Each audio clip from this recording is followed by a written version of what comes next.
ইসলাম গাছ লাগাতে মানে নির্দেশ দিয়েছে।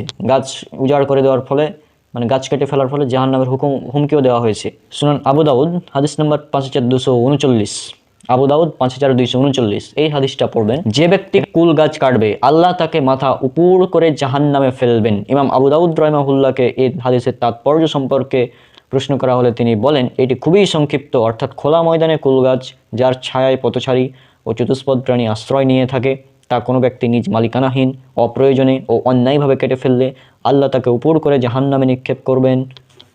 মানে বিষয়টা কি, আপনি একটি গাছ যেটা মানুষকে ছায়া দেয়, পশু পাখিকে ছায়া দেয়, এমন গাছকে যদি আপনি কেটে ফেলেন তাহলে এই গাছ কাটার কারণে আপনাকে জাহান্নামে যেতে হবে।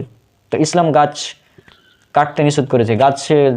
গাছ লাগালে বলেছে এই গাছ থেকে যত ফল মানুষ খাবে, যত পশু পাখি মানে ফলগুলো খাবে গাছের, সেই জন্য যে গাছ লাগিয়েছে তার সওয়াব হবে। আল্লাহ নবী সাল্লাল্লাহু আলাইহি সাল্লাম তিনি বলেছেন, এটা উল্লেখ করেছে সহিহ বুখারীতে হাদিস নম্বর 2320, যে এখানে বলা হচ্ছে যে কোনো ব্যক্তি, কোনো মুসলিম মুমিন ব্যক্তি, সে যদি গাছ লাগায় এবং সে গাছের ফল যদি চতুষ্পদ জন্তু প্রাণী বা পাখি তারা খায় তাহলে তার জন্য সে ব্যক্তি সওয়াব পাবে। মানে আপনি একটি গাছ লাগালেন, সে গাছে মনে করবেন না যে আপনার গাছে পাখিতে ফল খেয়ে নিচ্ছে সেজন্য আপনার সমস্যা হচ্ছে বা আপনার ক্ষতি হয়ে গেল, বিষয়টা এমন না। আপনার এখানে সওয়াব হবে। যদি সে গাছ থেকে কোনো চতুষ্পদ জন্তু পাখি এমনকি কোনো মানুষও যদি খায়, তারপরেও আপনার সওয়াব হবে।